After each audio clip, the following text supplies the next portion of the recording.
there are a lot of YouTubers here on YouTube that talk about why you should only be using guitar plugins, why you should only be using these high wattage, like 50 watt, 100 watt guitar amp heads.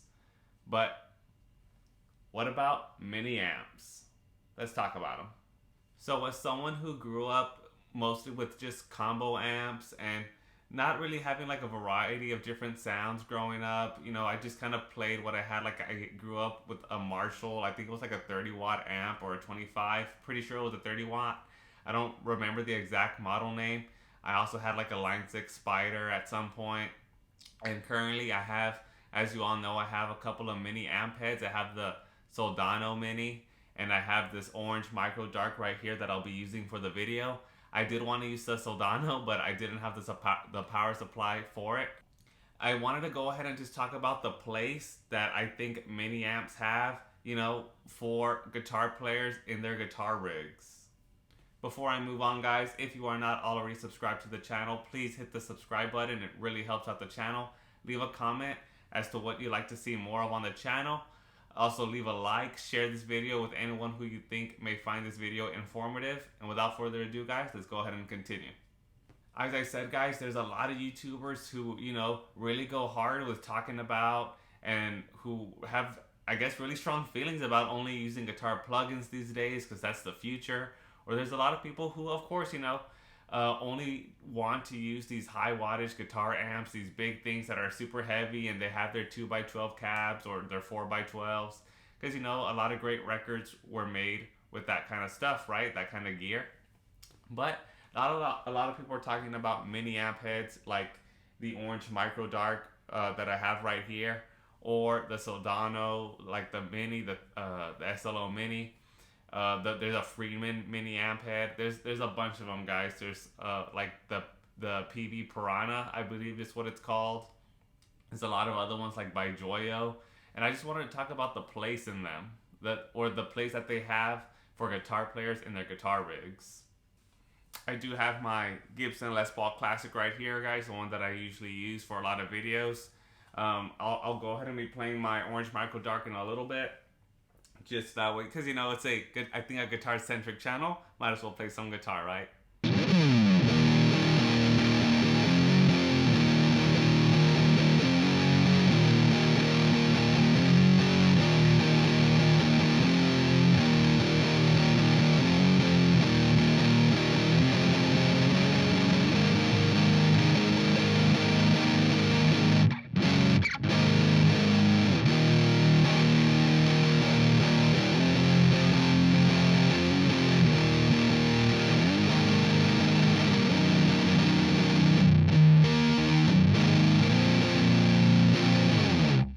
But anyways, yeah, a lot of people argue to use, let's say, guitar plugins because look, they're just on your desktop. They're just on your desktop, right? Or they're on your computer, whatever it is that you're using. Well, your computer, right? They're on there, and they don't take up space, right? They don't take up space. They're a lot cheaper than the real thing. But of course, people like to have the real amp, the real deal, because it feels awesome and they sound cool in the room. But like, if you want a middle ground, why not get a mini amp? A lot of people I know don't like them because they don't sound exactly like the Big Brother. But hey, like, I see them as just completely their own thing, and I try not to compare it to the real deal. I mean, it's still its own thing. It still sounds awesome in the room.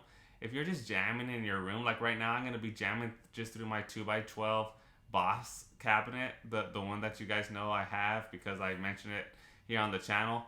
I don't have so much gear, guys. Like, I just have a couple of these mini amps. I have one plug-in. I have the John Petrucci, the Archetype Petrucci, and I have a Line 6 Pod Go. That's literally what I use. So I think most of what I have is pretty budget friendly. Pretty much everything I have is budget friendly except the Gibson Les Paul, the Classic here. Because you guys know that I have the Donner and all that. I have the Epiphone Alex Lifeson, though. That's kind of like a mid-range guitar. Well, a high-end for Epiphone, right?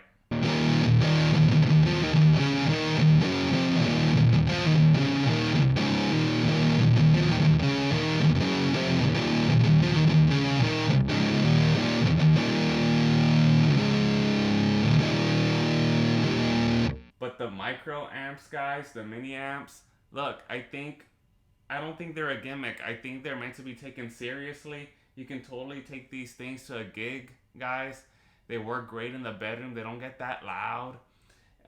People talk about, that they're a little fuzzy sounding, which they kind of are, right? They're not super crisp unless if you just boost it with an overdrive like people do with the $3,000 amps anyways, you still get, I think, in my opinion, some awesome tones. I just wanted to make this video just as a reminder that this is always still an option, right? Plugins, a nice plugin can be like $150, but you could always get a real solid amp, a mini amp, for like anywhere from like $150 to $250, maybe $300 and under, right?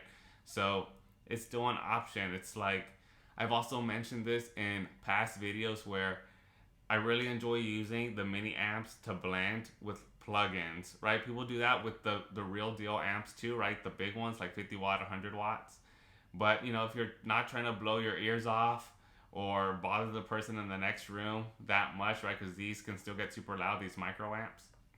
Yeah, like use it and blend it with plugins because they sound awesome. Don't forget that, when you use like these signature plugins, you're using someone else's sound, but there's still all sorts of ways to get your own sound, right? Get your own sound from messing around with an actual microphone in your room, and whatever room or the space that you have, with an actual amplifier, right?